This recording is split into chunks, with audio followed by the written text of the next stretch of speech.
Rodolfo quiere más el cine que los mismos cineastas, porque para Rodolfo el cine es un milagro, es el milagro de cumplir un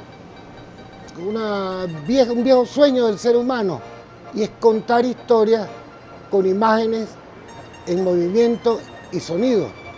Ese sueño de contar una historia, de contar tu cuento, que es eterno en el ser humano, se realiza con el cine. Rodolfo se enamora de él y él se mete dentro de la película. Rodolfo no es un historiador del cine, es parte de la historia del cine contemporáneo venezolano. Este intelectual y escritor, que ha conocido y participado en buena parte del siglo XX y lo que va del siglo XXI venezolano, nació en Caracas en 1931. Junto a sus padres, Pablo Izaguirre y Tula Tosta, pasó su infancia en Caracas entre las esquinas de Pescador a Cochera. Cuando yo nací en Caracas, yo nací en 1931. Es decir, Caracas tenía entonces, se decía que tenía 200.000 almas.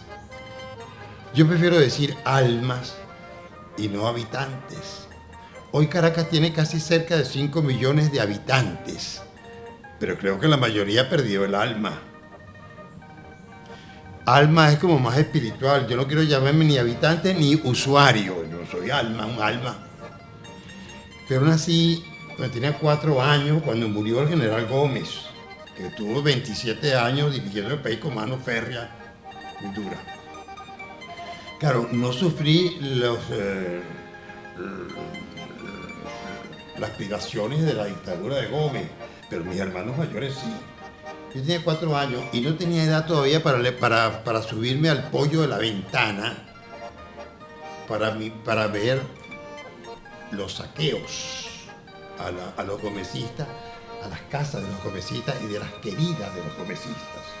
Las mujeres de mi casa, todas nerviosas, todas llorando, y yo asomadito así por la rendija, la celosía de la ventana, vi la violencia política a los 4 años. Un recuerdo que lo tengo indeleble, porque esa violencia política me va a acompañar durante el resto de mis años. Cuenta que su infancia fue un limbo sanitario. No había hospitales. López Contreras fue el que creó los hospitales. El Ministerio de Sanidad y Asistencia Social se crea en 1936, un año después de la muerte de Gómez. Así que en mi infancia sobreviví a las paperas, al sarampión, a la lechina, a las lombrices, al aceite de tártaro y los purgantes. Había unos dispensarios rurales, pero no había un Ministerio de Sanidad de un país primitivo.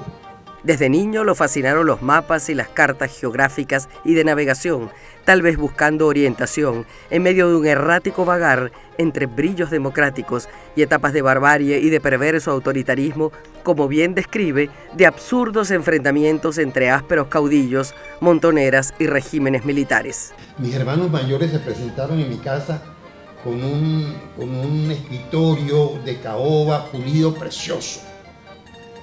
Dijeron que se lo habían comprado a un hombre por 50 bolívares. Bueno, estaban metidos en el saqueo.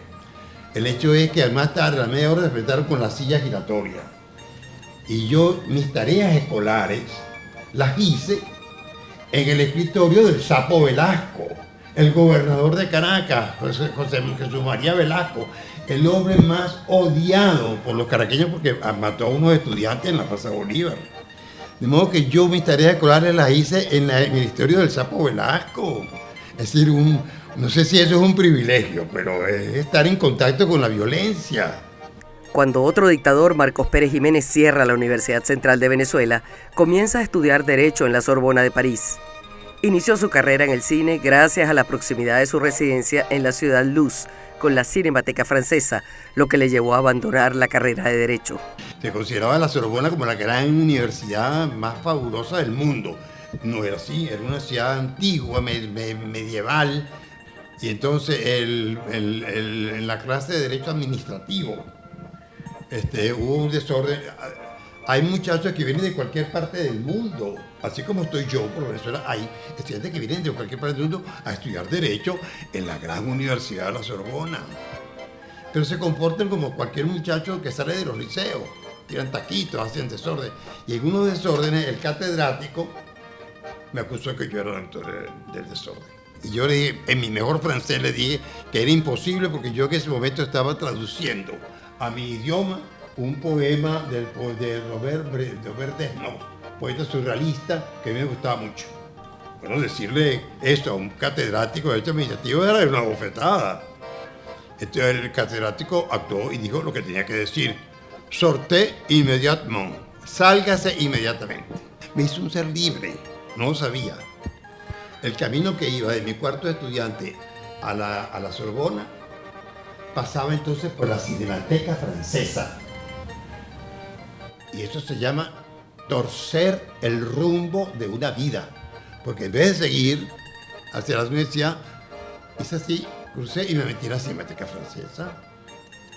Quedé deslumbrado con las maquetas de Georges Méliès del viaje a la luna, los selenitas, las películas danesas, alemanas, primitivas películas. Una fantasmagoría. Me quedé deslumbrado.